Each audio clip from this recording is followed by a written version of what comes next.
नमस्कार दोस्तों, मेरा नाम ज्ञानेश्वर है और आपने देखना शुरू कर दिया है खबरों के पीछे। रात 9 बजे एक नई कहानी लेकर हम आपके सामने हाजिर होते हैं। अपराध की दुनिया की कई कही अनकही कहानियों में से एक कहानी हम आपके साथ साझा करते हैं। तो देखिए, आज खबरों के पीछे का एपिसोड नंबर है 457 और आज हम एक कहानी आपको सुनाने जा रहे हैं। बहुत ही दर्दनाक कहानी है। वह कहानी है एक नरसंहार की। देखिए, जब नरसंहार की चर्चा होती है और बिहार की चर्चा होती है तो मैं ये कभी नहीं कहता कि इसकी शुरुआत लालू यादव के कार्यकाल में हुई।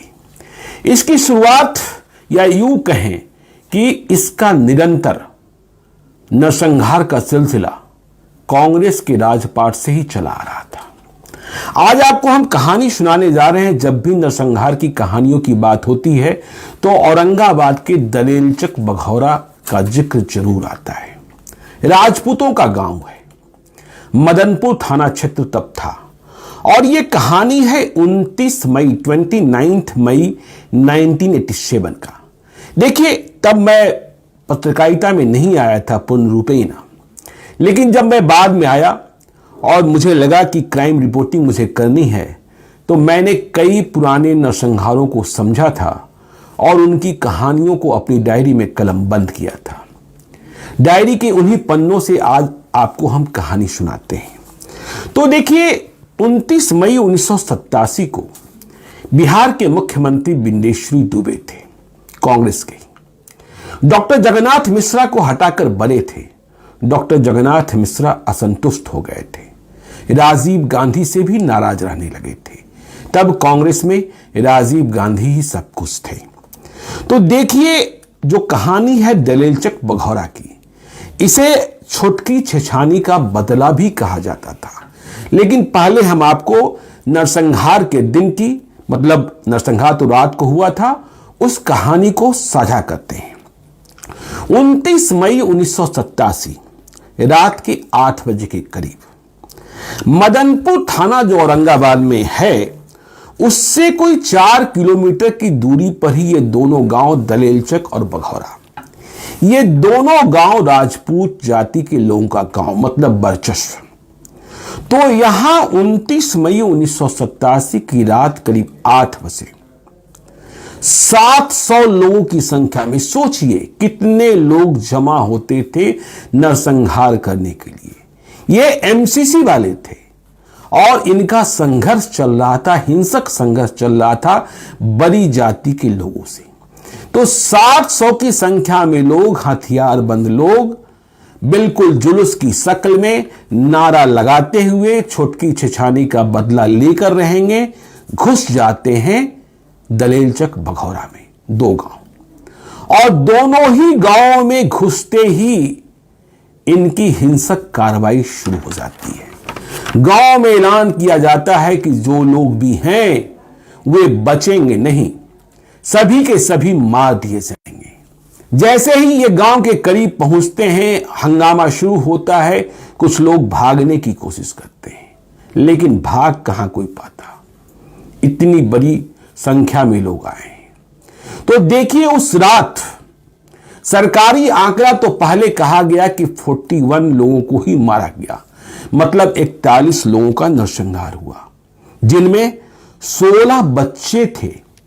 सोचिए, 10 महिलाएं थीं, 15 पुरुष थे, एक 2.5 साल का बच्चा भी था, 70 बरस के बूढ़े भी थे और 85 वर्ष की बूढ़ी माता भी थी। कोई 7 ऐसे परिवार थे जिनका पूरा परिवार साफ कर दिया गया था।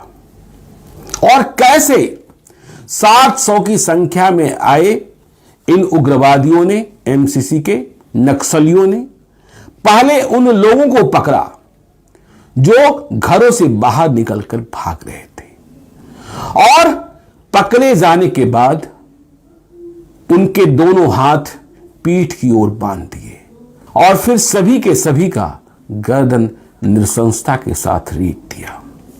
वहीं मौत दे दी गई। और जब इसके बाद भी इन्हें सुकून नहीं हुआ, इन्हें लगा कि अभी और तांडव करना है, तो जो महिलाएं घरों के भीतर रह गई थी, बच्चे घरों के भीतर रह गए थे, तो घरों में आग लगा दी गई ताकि घर के भीतर जो लोग हैं वो घर के भीतर ही जलकर मर जाए, स्वाहा हो जाए। कुछ ऐसे लोग भी थे जिन्हें जलते हुए घरों में फेंक दिया गया। देखिए, यदि हम परिवारों की बात करें, मैं अपनी डायरी के पन्नों को पलटता हूं, लाल डायरी के पन्नों को, बहुत ही दुखद है। तो दलेलचक में गंगादेव सिंह, धनेश्वर सिंह, राजेश्वर सिंह का परिवार, और बघौरा में राम अधीर सिंह, कामता सिंह, गया सिंह और लखन सिंह का परिवार, इन परिवारों पर ही सबसे ज्यादा जुल्म हुआ था। हमने आपको बताया कि संख्या बाद में बढ़कर 54 हो गई थी और 8 बजे रात को घुसे नक्सली रात 10 बजे तक तांडव मचा रहे थे, लेकिन 4 किलोमीटर दूर बैठी पुलिस नहीं आई थी। मदनपुर थाने की पुलिस हिम्मत नहीं थी। आगे आपको हम बताएंगे इसी कहानी में कि कैसे पुलिस को सूचना थी, फिर भी पुलिस ने कोई एहतियाती कदम नहीं उठाए थे। तो 10 बजे ये उग्रवादी नक्सली 54 लोगों की हत्या करने के बाद फिर से जय जयकार, अपना जय जयकार करते हुए बदला ले लिया, बदला ले लिया का नारा लगाते हुए निकल गए थे। देखिए, इन परिवारों में एक बच्चा, जिसे कहते हैं ना, जाको राखे साइयां मार सके न कोई, 4 वर्ष का एक बच्चा उदय प्रकाश, वह बच गया था। कैसे बच गया था? तो हुआ यह कि जब तांडव कर रहे थे नक्सली, यह बिस्तर पर सोया था, इसने हंगामा देखा तो यह बिस्तर समेत कहीं जाकर घर के भीतर ही छुप गया था। इसकी जान बच गई थी, लेकिन इसके परिवार में कई लोग। तो जब यह घटना घट गई तो इसके बाद तो आप समझ ही सकते हैं कि हंगामा तो होना ही था। पटना तक कोहराम, पटना से तब देखिए पुलिस के डायरेक्टर जनरल थे Shashi Bhushan Sahay, Lalit Vijay Singh IG law and order थे, जो बाद में सांसद भी बने, देश में मंत्री भी बने। वे सीपीएमएफ के साथ, मतलब पारा मिलिट्री फोर्स के साथ, वहां के लिए दलेलचक बघौरा के लिए रवाना हुए थे। लेकिन रवानगी से क्या फायदा होना था? सरकार ने मौत की कीमत तय कर दी थी। मुख्यमंत्री बिंदेश्वर दुबे ने मृतकों के परिवार को, मतलब जो निकट सगे संबंधी बच गए थे, उन्हें प्रत्येक मृतक के बदले 10-10 हजार रुपयों के मुआवजा का ऐलान किया था। तब मौत की कीमत इतनी ही होती थी। तो 3 घंटे के बाद मदनपुर थाना क्षेत्र की पुलिस पहुंची, 4 किलोमीटर पर जो थी।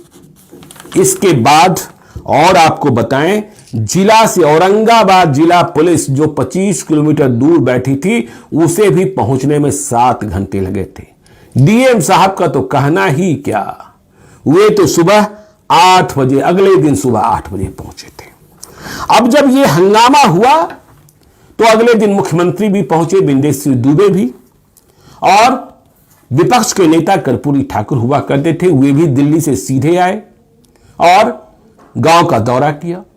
जब मुख्यमंत्री बिंदेश्वर दुबे के आने की बात हुई तो इन दोनों गांवों में जाने के लिए ठीक से सड़क भी नहीं थी। प्रशासन सड़क, मतलब मुख्यमंत्री के जाने लायक मार्ग बनाने में लग गया था, प्राथमिकताएं बदल गई थी। और जब 30 मई 1987 को मारे गए इन लोगों की लाशों का अंतिम संस्कार हो रहा था, तो समझ सकते हैं क्या माहौल रहा होगा, कैसी गमी रही होगी। हजारों की संख्या में लोग वहां मौजूद थे जो इस तांडव को देख रहे थे।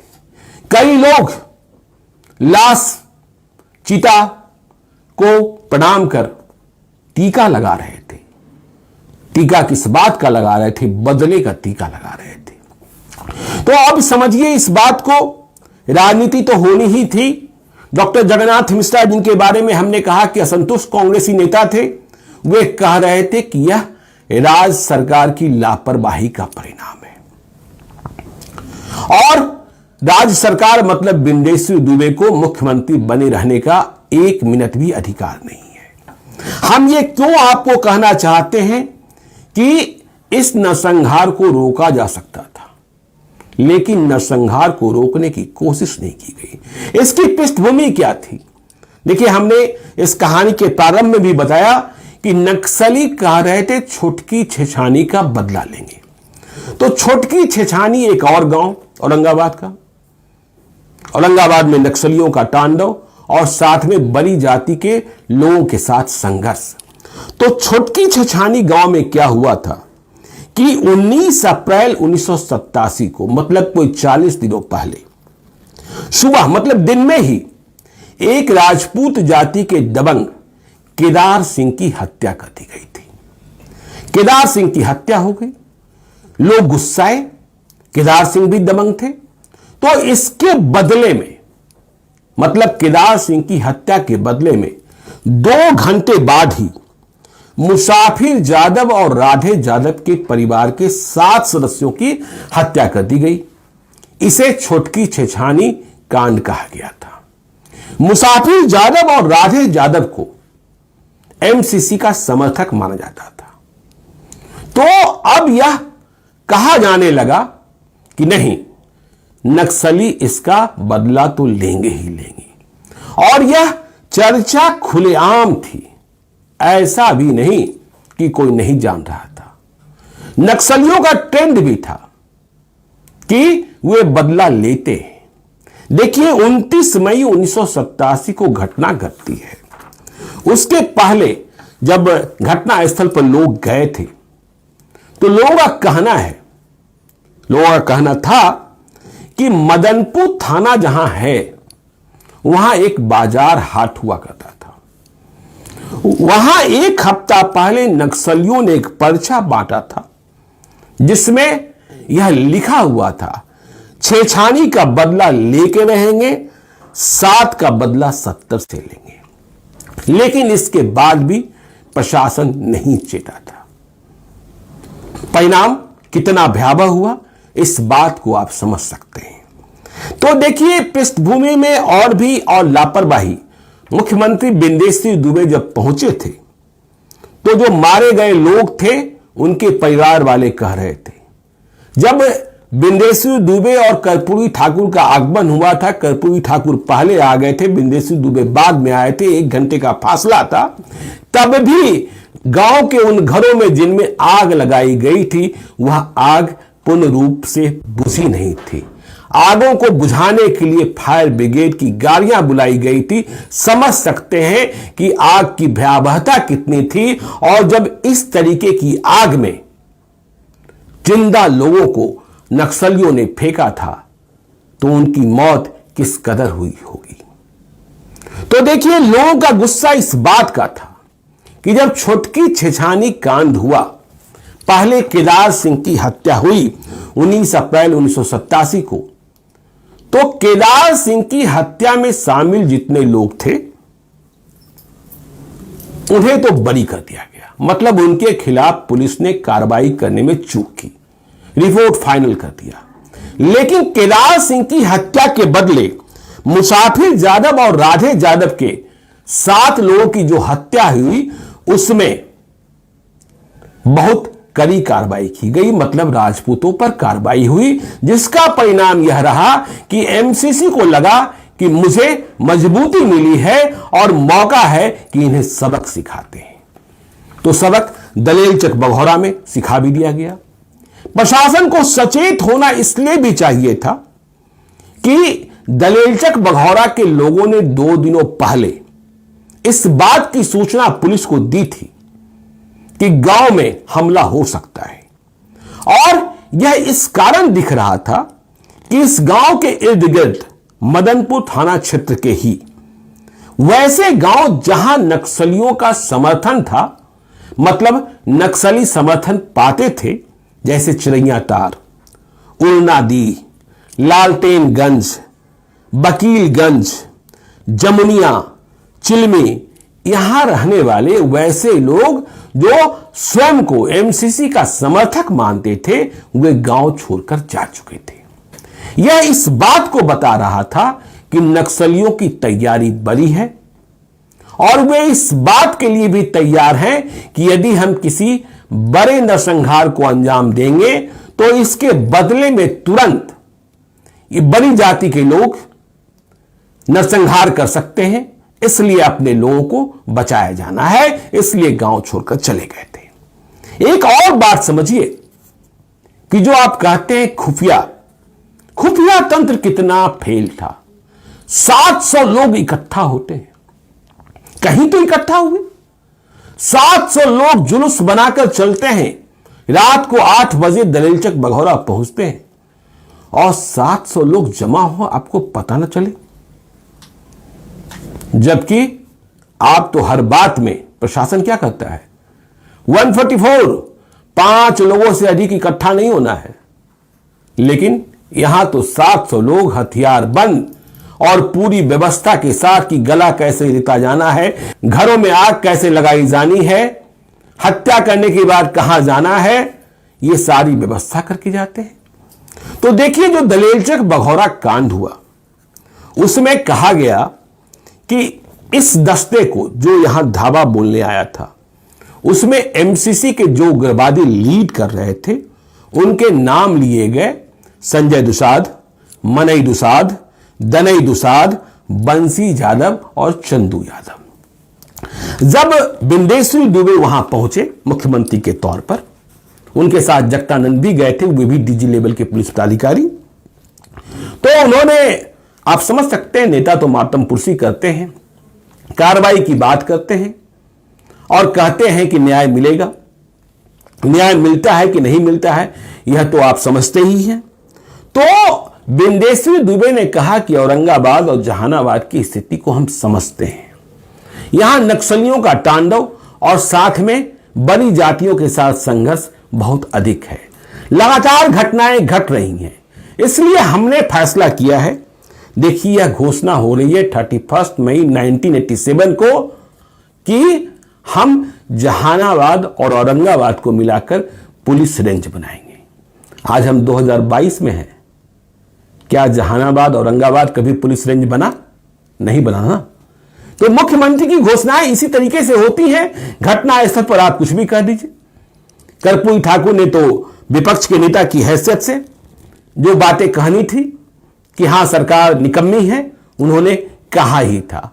अब देखिए, दलेलचक बघौरा का असर यह हुआ कि केंद्र सरकार के मंत्री बूटा सिंह भी आए थे, राजनीति बहुत गर्मा गई थी और यह बात तय थी कि अब और बड़ा नरसंहार होगा।